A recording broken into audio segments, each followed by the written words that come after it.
BMS academy में आपका स्वागत है। पिछले सेशन में हमने डेटा इंटीग्रिटी के बारे में जाना। इस सेशन में डेटा इंटीग्रिटी से जुड़े हुए एक इम्पोर्टेंट कॉन्सेप्ट नल वैल्यूज़ की हम जानकारी लेने वाले हैं। इससे पहले कि मैं नल वैल्यूज़ को या नल कीवर्ड को एक्सप्लेन करूं, आपके पास यहाँ नीचे की तरफ एक लाइब्रेरी टेबल दिया गया है, पहले उसको देख लेते हैं। इसमें हमारे पास बुक आईडी, बुक नेम, उसके पश्चात डेट ऑफ इशू है, डेट ऑफ रिटर्न है, स्टूडेंट आईडी है जिसने इस बुक को इशू करवाया है। अब यहाँ पे मान लीजिए बुक इशू हो चुकी है, तो जैसे पहली बुक है जिसका आईडी है B101 C++ की बुक है, 20/5/2017 को इसे इशू कर दिया गया है। अब यहाँ पे रिटर्न डेट खाली छोड़ दी गई है क्योंकि अभी स्टूडेंट ने रिटर्न नहीं किया है। तो S001 स्टूडेंट जब भी इसे रिटर्न करेगा तो यहाँ रिटर्न डेट फिल कर दी जाएगी। दूसरे वाले रो में B102 के केस में C लैंग्वेज का जो बुक है वो वापस आ चुका है, उसका डेट फिल कर दिया गया है। जबकि तीसरा जो रो है उसमें भी जावा का बुक है और उसका अभी रिटर्न नहीं आया है, तो इस कारण से वो जो सेल है वो भी खाली है रिटर्न डेट वाला। अब यहाँ पे माई सीक्वल का एक इम्पोर्टेंट रूल है कि जब भी आप इंफॉर्मेशन स्टोर करें तो कहीं भी आप स्पेस को स्टोर नहीं कर पाएंगे, यानी कि ब्लैंक स्टोर नहीं कर पाएंगे, जैसे रिटर्न डेट में हमने यहाँ एग्जाम्पल के रूप में दिया है, क्योंकि इससे काफ़ी सारे कॉम्प्लिकेशंस पैदा हो जाते हैं आपके डेटा को सिक्योर करने में, और आप डेटा को किसी बेस पे आप अपडेट भी नहीं कर पाते।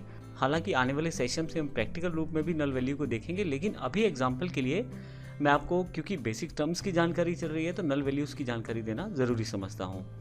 तो ऐसे केस में डेटा इंटीग्रिटी को बनाने के लिए स्पेस नहीं स्टोर कर सकते, लेकिन हम यहाँ पे नल स्टोर कर सकते हैं।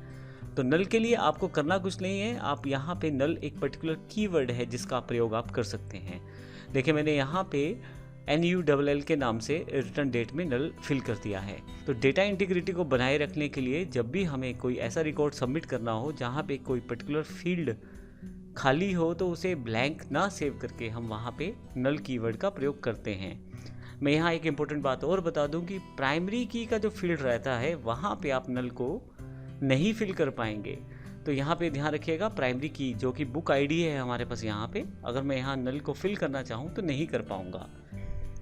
और ये ऐसा इस कारण है क्योंकि हम बुक आईडी को यूनिक रखना चाहते हैं रिकॉर्ड्स में, तो अलग नंबर चाहिए, वहाँ पे नल नहीं चाहिए। लेकिन बाकी जितना भी कॉलम्स हमारे पास अवेलेबल हैं वहाँ पे हम, जो कि किसी पर्टिकुलर की से बाइंड नहीं है, वहाँ पे हम नल को स्टोर कर सकते हैं।